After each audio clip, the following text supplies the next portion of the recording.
Of your national rights and spiritual freedoms. We like to go out to the best Italian restaurant in our area here, and it's called Rosario's, and we go there and sit in the lovely booths and everything. And after about 10 minutes, DJ looks at me like, yeah, this is getting boring. Come on, it's time for me to make my rounds. And so I grab him and he goes to make his rounds like an ambassador or something. And I carry him around like this, and he engages every table and goes, oh, gives a smile, and they say, oh, what a cute baby. Like, that's amazing. And then it leads to the opportunity for me to meet them and also tell them, oh yeah, I know, I own Willows Huckland up there. Why don't you come by and say hi to DJ? Somebody in there decided DJ needed one of those jumpers where they jump. And so I gave my phone with my Venmo away to my wife. And I told her, yeah, go ahead and order one of those. So she ordered one of those.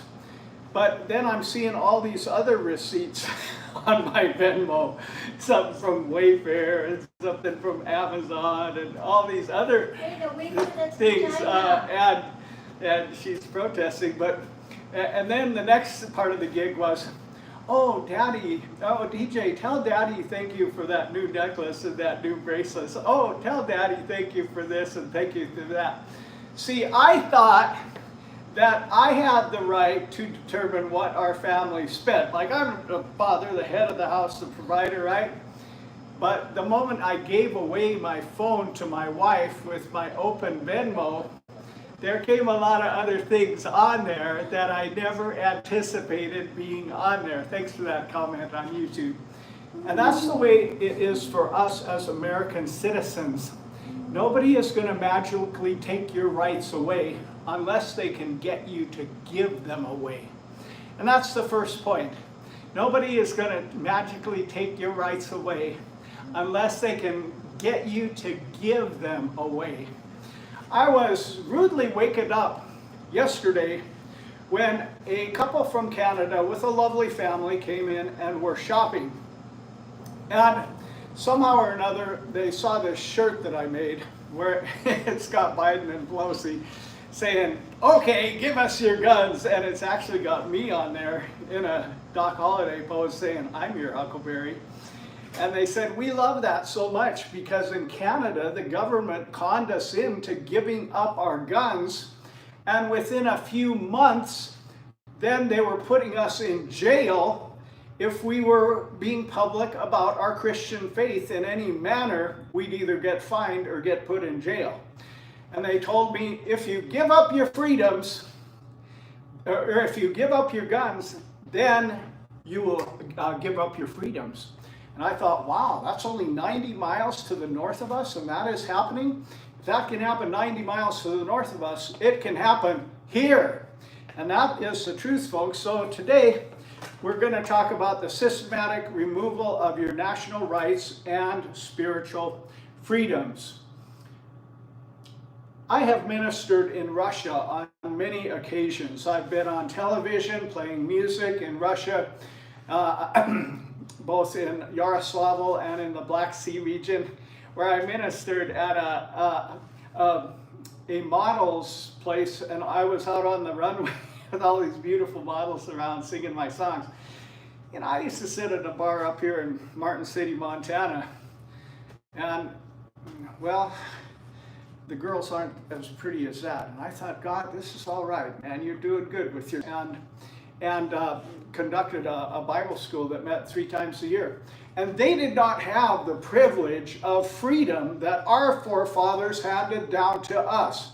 In fact, one of the guys that I met and I led to Christ, named Sergey, his job was to scrape and then paint this highly toxic industrial enamel at all these big industrial facilities. From the time he was 18 till the time he was 52. He could not do some other job. That's the one the Soviets said, this is your job, do it. And, you know, thank God we live in a country, life, liberty, and the pursuit of happiness. but I've ministered both in China and in Russia, and these countries do not have that. In China, I was smuggling in Bibles because they do not allow Bibles. Let me take a drink.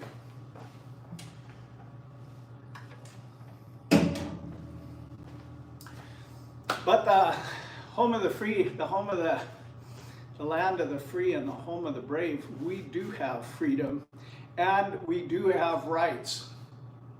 And our first point is your rights won't be magically removed unless you give them up.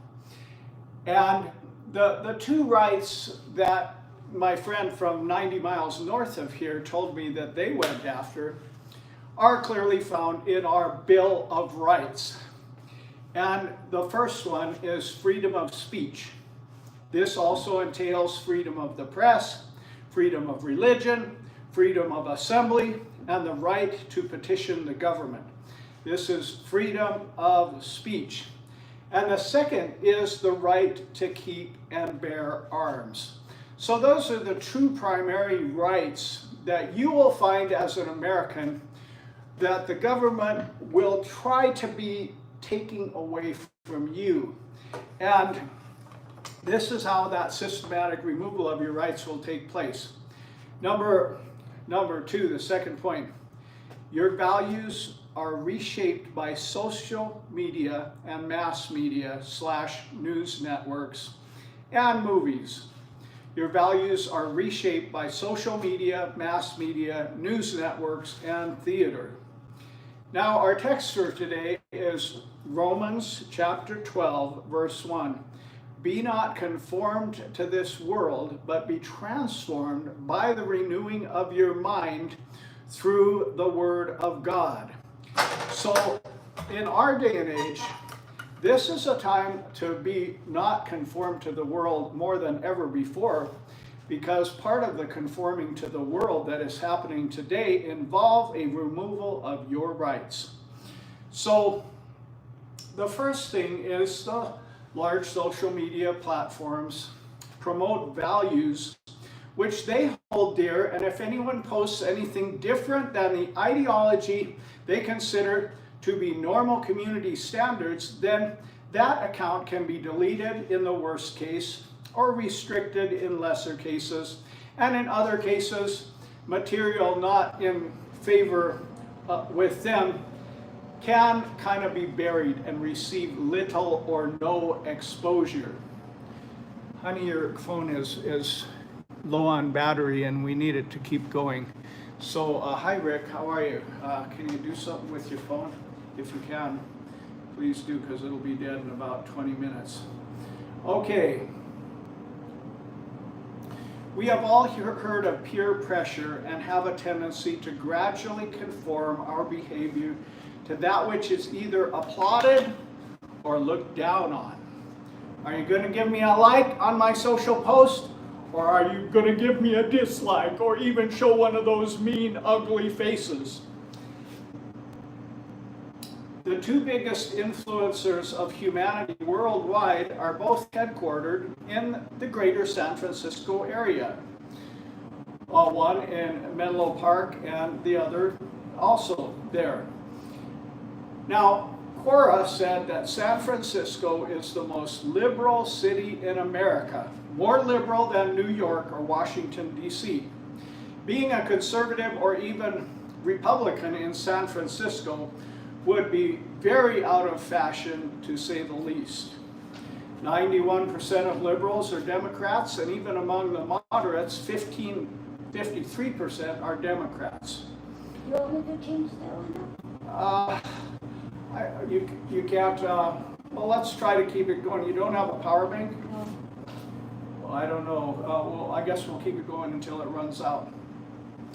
All right, so probably the two most influential social media giants, Google and Meta, both base themselves in the greater San Francisco Bay Area. I'm not saying this in any way to criticize this. I actually appreciate both Google and Meta. Both of them monetize my accounts and help me reach the world for the gospel and help me provide wholesome social media content. And I appreciate them. I hold stock in both companies. However, they are located in what Quora called the most liberal city in America. And that is naturally going to bleed into their company core values and what they want to see promoted users, active users in the fourth quarter of 2023. That's getting close to half the world gets influenced by Facebook. Good job, Facebook. American exceptionalism, bringing the platform to, in many ways, enrich people's lives and give us a connection with friends. And it's a cool thing. I appreciate it. However, if that same company were located in, say, for instance, Great Falls, Montana, which is a very conservative city, or in the Woodlands, Texas, which is a very conservative area, you would find a very different value system permeating that social media network. But as it is, you're getting the value system, to some degree, of the most liberal city in the USA. It's common knowledge, for instance, that Trump had his account banned or restricted on Facebook, Twitter, YouTube. And it was rather big news last May when Trump got his account reinstated. So what in the world does this have to do with the systematic removal of freedoms? In a real world, it's not the Gallup poll that really determines what people think. The Gallup poll polls what people are already thinking, but what people think is shaped by the influencers in our culture. Those that our culture has set up, both big people with big accounts and little people with little accounts, to influence the way that we think. And if you're a gatekeeper, such as Google or Meta, you can either blow them up or keep them small. And so there is that ability to influence. Now, how does Facebook, for instance, shape public thought? When I was 11 years old, my dad took us to Universal Studios in Hollywood, and we all attended one of those greatly forgettable shows of our day. And as we sat, before we went in, we had to agree to do what the little electronic light at the top of the screen would tell us to do. So we'd go in there, and at the right time, the light would say, laugh, and we'd all, ha, ha, ha, ha. Or the light would say, moan, and we'd say, oh, express sadness, oh no, look what happened. And so what this was doing, it was taking the content that we were watching and it was putting groupthink onto it. So the viewer on the other end of the TV would think, oh, everybody's laughing, I better laugh. Oh, everybody's sad, I better be sad. And it's subtly shaping the thoughts of people by groupthink. And this happens every day all over the world on various social media platforms. To give a more homespun example of this same thing, all of us around the table had heard my dad's stories probably dozens of times. But one Thanksgiving, we kind of got together as kids, and when we said, let's just roar hysterically whenever Dad tells one of his stories. So instead of the usual, come on, Dad, we've heard that 12 times already, we just listen with rapt attention. And when he'd get to the punchline, we'd just laugh and slap our knee and act like it was the greatest, funniest thing we ever heard in all of our life. And Dad he got on a roll. He was just energized by a new vim and vigor and vitality, and he began telling his stories with just the most elated look on his face. And then we had it set up where at just the right time we'd give each other the elbow, and we wouldn't respond whatsoever to my father's stories. So at the right time we gave each other looked at him with a straight face like, "Why are you telling such dumb stories?" And he was just so crushed. You could see it in his eyes and his face. It was just like, "No, my newfound popularity is gone." Well, that's really how social media shapes your thinking. Yeah, they love and they give you the likes and everything on the stuff that conforms to their worldview, what they want to see promoted in their community, which is half the world in some cases. So, that's why this verse that I'm talking about to you is important. Be not conformed to the world, but be transformed through the renewing of your mind. Because you need to think, friend, in accordance with God's word and God's truth, and I'd like to erase that. Okay, so step one, it preconditions us to want to conform to a groupthink that is molded by large social media apps.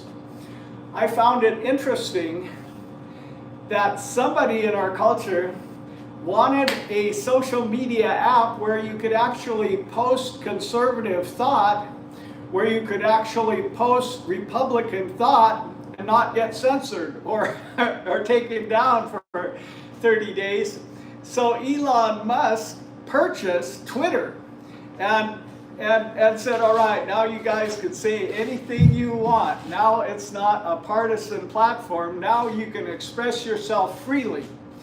And, you know, maybe he was better at inventing ingenuity than he was at running a social media thing. I don't know how that actually went, but the last time I heard in the news, it didn't go that well. But there is that way in which social media, the movies, the news networks censor our thinking and pre-program the way that they want us to respond. For instance, I think it was Thursday, David Muir on ABC I was watching, and he said, and now there was another school shooting, and it showed the graphic images of the person shooting. And but he didn't leave it at just reporting the news. He had to give his commentary. This is becoming an everyday occurrence in America. And when will it ever stop? This everyday occurrence of school shootings. And the implication is, all right, people, give up your guns. It's time for America to become a gun-free nation. He didn't say it, but he molded your thought in that direction. And, well, what's my actual thoughts on that?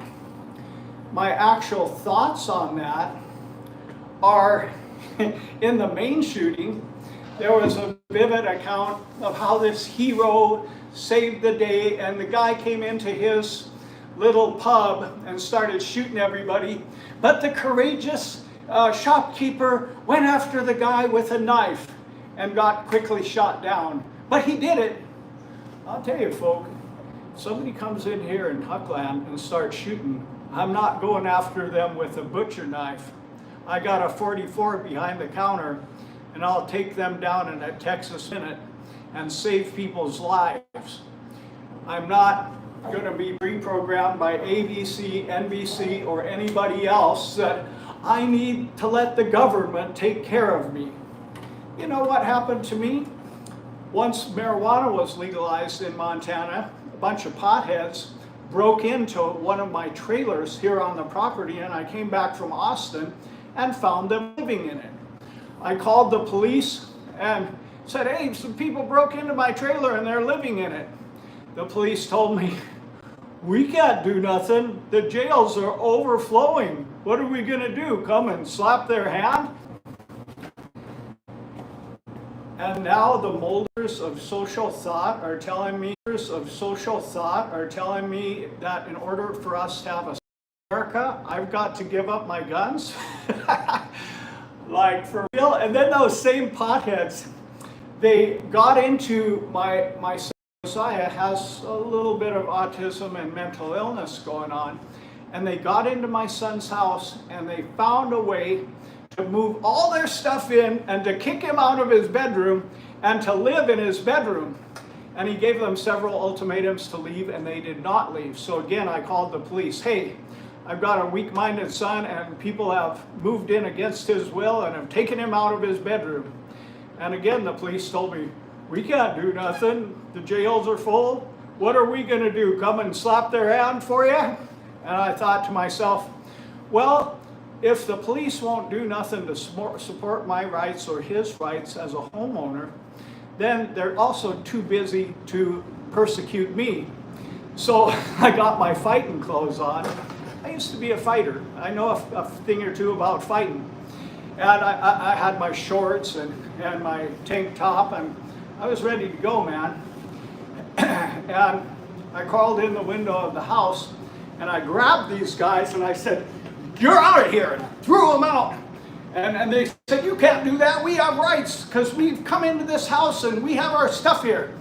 And I said, come on, you want to go? You're out of here. And I grabbed them and I threw them out. And they called the police, and the police came. And I just stood there in front of the doorway like a bull. And the police said, we understand that you evicted these people and they had all their stuff in there. I said, that's right. I called you guys and you wouldn't do nothing. So I did exactly what needed to be done that you would not do. And they said, well, they say that you laid hands on them and threw them out physically. I said, that's correct, because you wouldn't do the job that I paid you with my taxes to do. I had to do it for you. And finally, they just realized, this guy means business, man. I'm not gonna get in his way. And they left. But here we are in a world that's going crazy. I talked to a guy from LA that came in while I was doing the worship in today's message. He said, have you been to LA lately? I said, yeah. And he said, we don't even go out on the streets no more. It's crazy, man. There's all these lunatics running wild and stuff.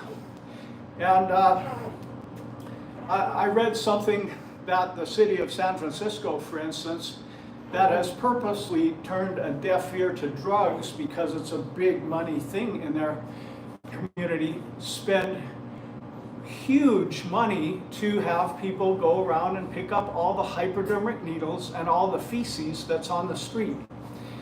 And so we've got whole cities that they spent $185,000 just for the people that pick up the hypodermic needles, not including the people that pick up the feces.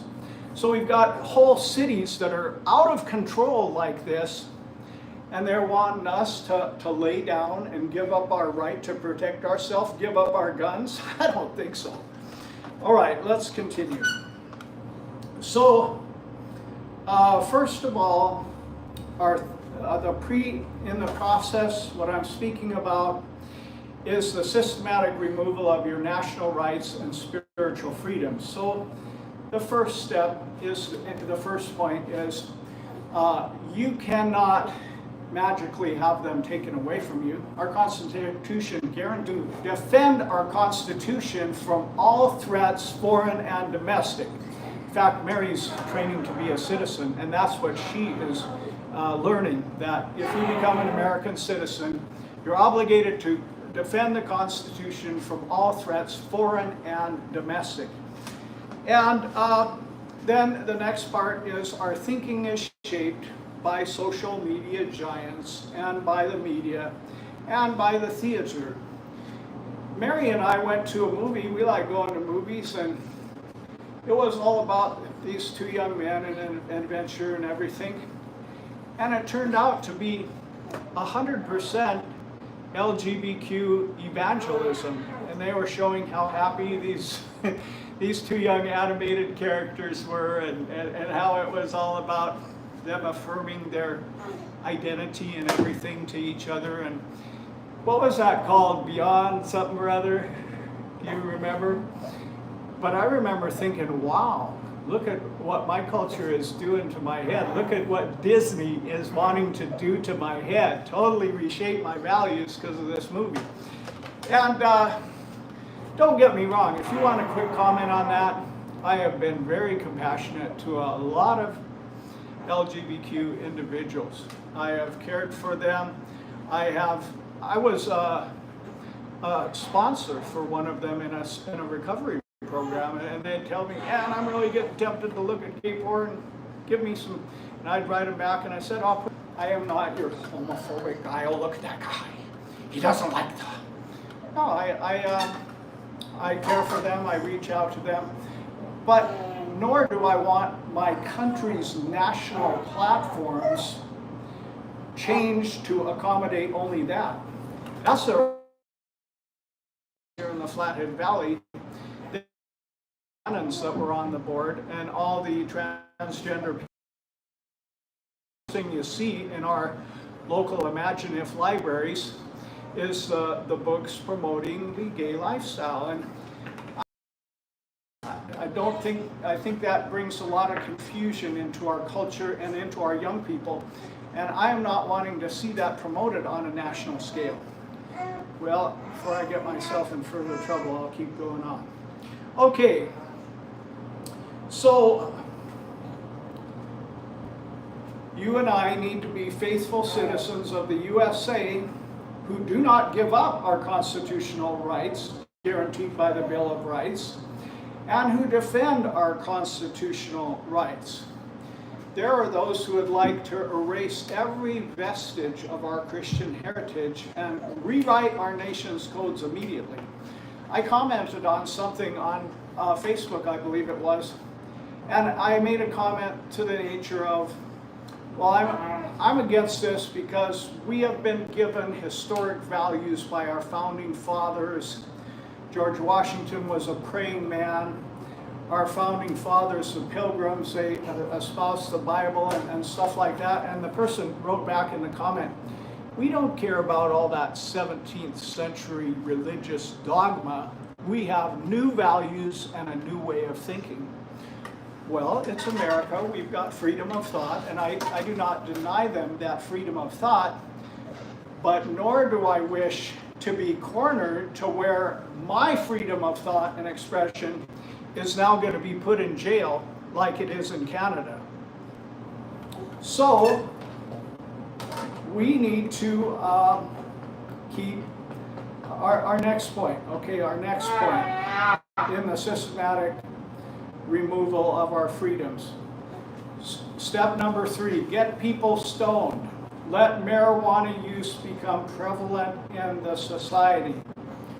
When you are stoned on pot, you don't care a whole lot about the Bill of Rights.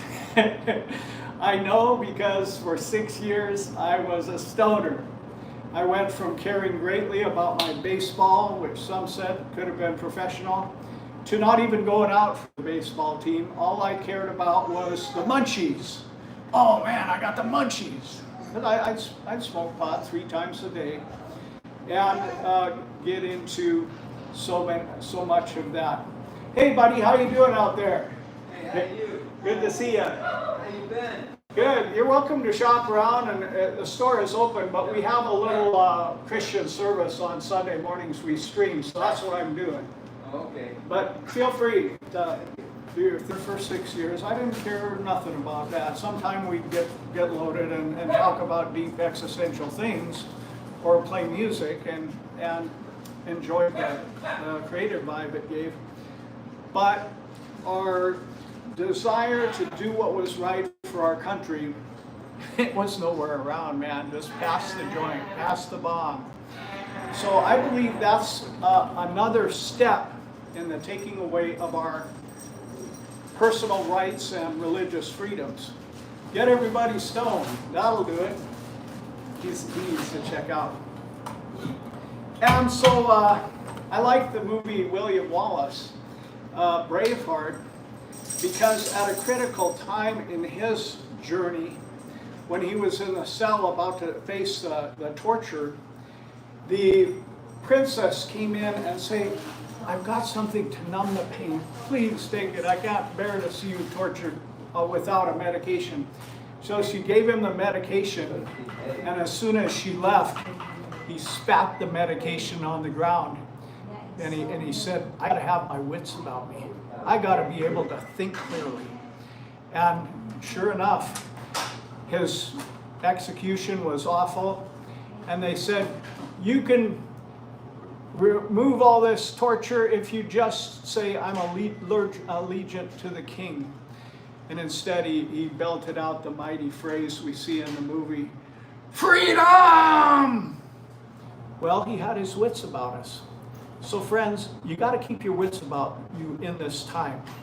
Don't go for this widespread proliferation of marijuana where you're going to be stoned most of the day and don't care about none of your. Number 4, in the systematic removing of our rights and freedoms, gun control. Gun control.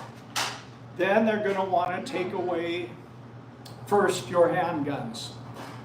Well, we can't have these, it's so dangerous if you have a handgun.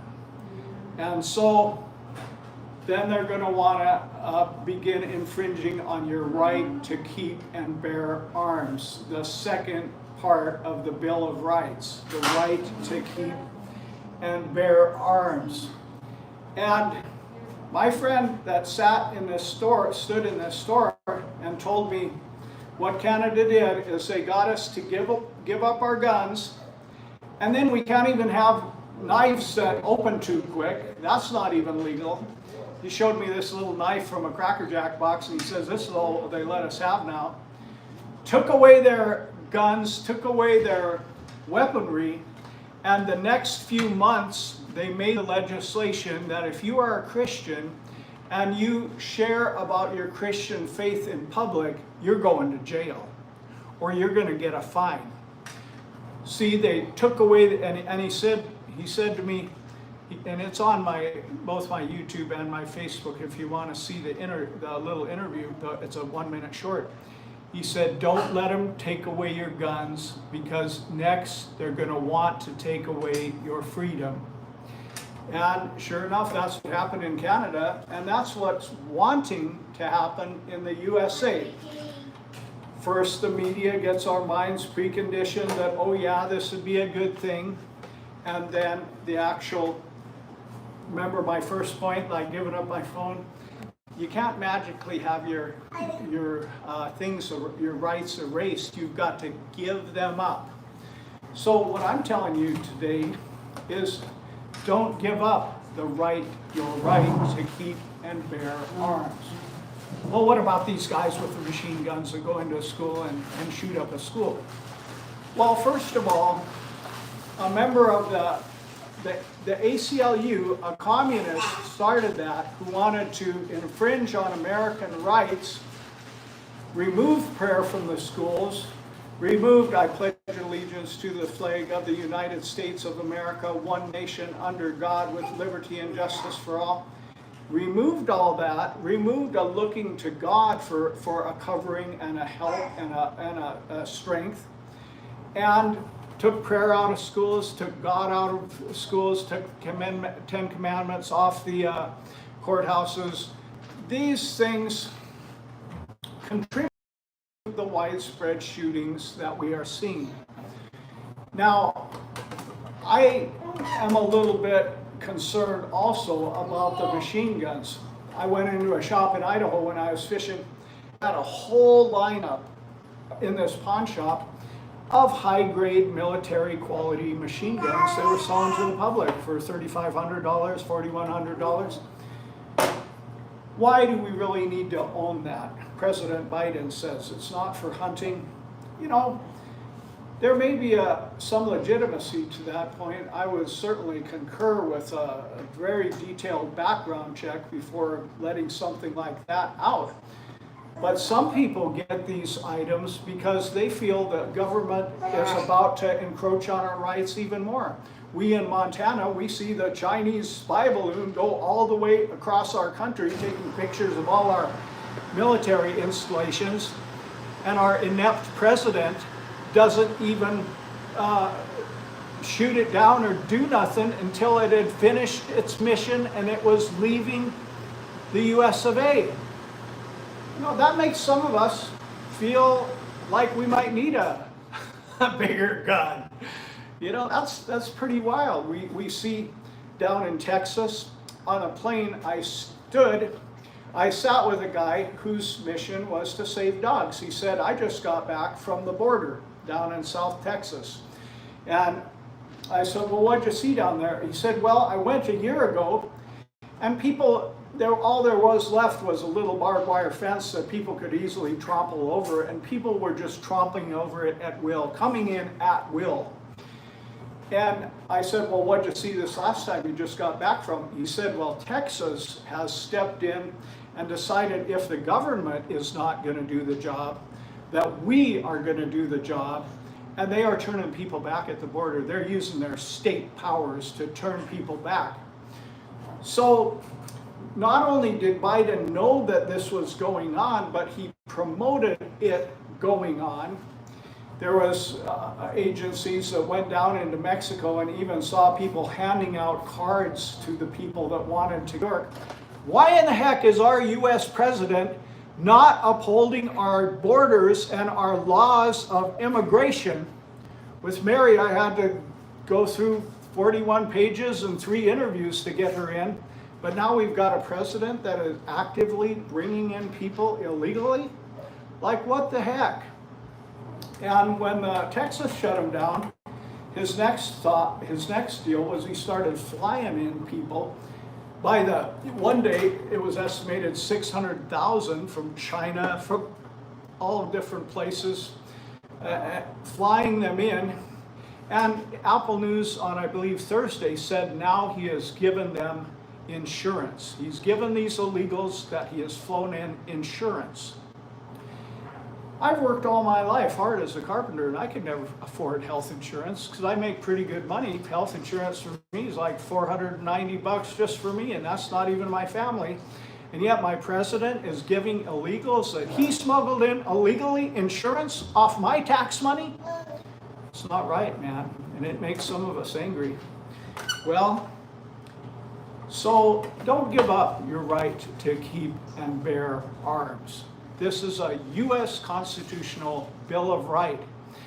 There will be those that try to smooth talk you into it. Oh, it's going to stop the school shootings. Well, did you see down in Texas? Somebody came into a church and started shooting up. Before they could hurt a person, the deacon took a shotgun and took him down like that. It's on YouTube. You can see it. You see, our country is growing more out of control. There's places in Portland they can't get nobody would work. They just sit out there on a picnic bench and get stoned. And they want us to pay for everything, and then they want us to give up our means of protection. No, don't do it. Don't allow that freedom to be taken from you. All right. Because like up in Canada, my friend said, well, we want a friend, this customer, said that the minute they got us to give up our guns, then they made the laws that anyone espousing these Christian values would be put in jail or fined. So he said, be careful, because the minute you give up the gun, you give up the freedom. Why is that? It's because the right to keep and bear arms is part of the checks and balances in the minds of our founding forefathers. Checks and balances. What are the 3 branches, Mary? Judicial, executive, and legislative. That's right. That's the 3 branches of our government. And the ability of each branch to respond to the actions of the others is a system of checks and balances.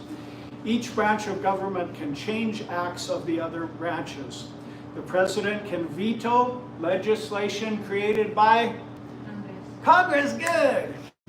And he or she can nominate the head of the federal agency. The Congress can impeach the Congress can impeach who? Who would the Congress want to impeach? Who would the representatives and the Senate want to impeach? The president, that's right. And what can the judicial do? The judicial interprets the laws of our country. like when in Colorado, somebody wanted to keep Trump off the ballot, so they made this law in Colorado, Trump can't be on the ballot. We're smarter than the American voters, so Trump can't be on the ballot. Well, that went to the Supreme Court, and the Supreme Court voted 8-0. That's unconstitutional. That's not legal in America to keep somebody off the ballot just because he doesn't represent your value system. And so, that, by the way, did you notice that after that, your accounts started getting censored less in social media? Because when people realize that the highest court in the land is not going to do what their favorite Ryan Schiff in San Francisco wants them to do, people start paying attention. Okay. So, but the founders of our republic created a fourth check and balance. It was the right to keep and bear arms. If what is happening in Canada starts happening here, where people start putting in jail people because they're Christians and because they're letting their values be known in a public setting, well, 25 guys and their guns could get together and say, I don't think so. I don't think you're going to put Brother Smith in jail just because he was reading the Bible in a public place. And, 25 guys with guns are going to be heated a lot more than, what do you do if they take away your gun? Say, I'm going to tell my mom. I'm going to tell my mom that you're putting our friend in jail for being a Christian. See, it takes away your power. The American Revolution was a movement where a bunch of farmers with guns decided they needed a check and balance on the king, who was just running over everybody without consulting their own wishes, their own freedoms, their own rights. And the biggest check and balance in that situation was a bunch of farmers with guns that decided, no, we had enough of this. We are going to resist this, and give us liberty or give us death. This ain't happening in our country. Well, our founding fathers created the Bill of Rights and the right to keep and bear arms for that very reason. That should the government get too much of a controlling, where they can decide, they can impeach anybody that doesn't go along with their views, they can smash their values down everybody's throat, whether Americans like it or not. Well, there's always that thing in reserve where the American populace is an armed populace. At least try to bring some form of public resistance. And that is the right to keep and bear arms. So friends, our talk today is the systematic removal of your national rights and spiritual freedoms. The first point is it's not going to be magically taken from you. You have to give it away. And how that happens is your mind and your values are reconditioned by some of the social media giants, by some of the news networks, by some of the movies that you're watching. And next, get everybody stoned so they're too stoned to care. And then the last point is don't give up your guns. Don't give up your second part of the Bill of Rights. Don't give up your first part either.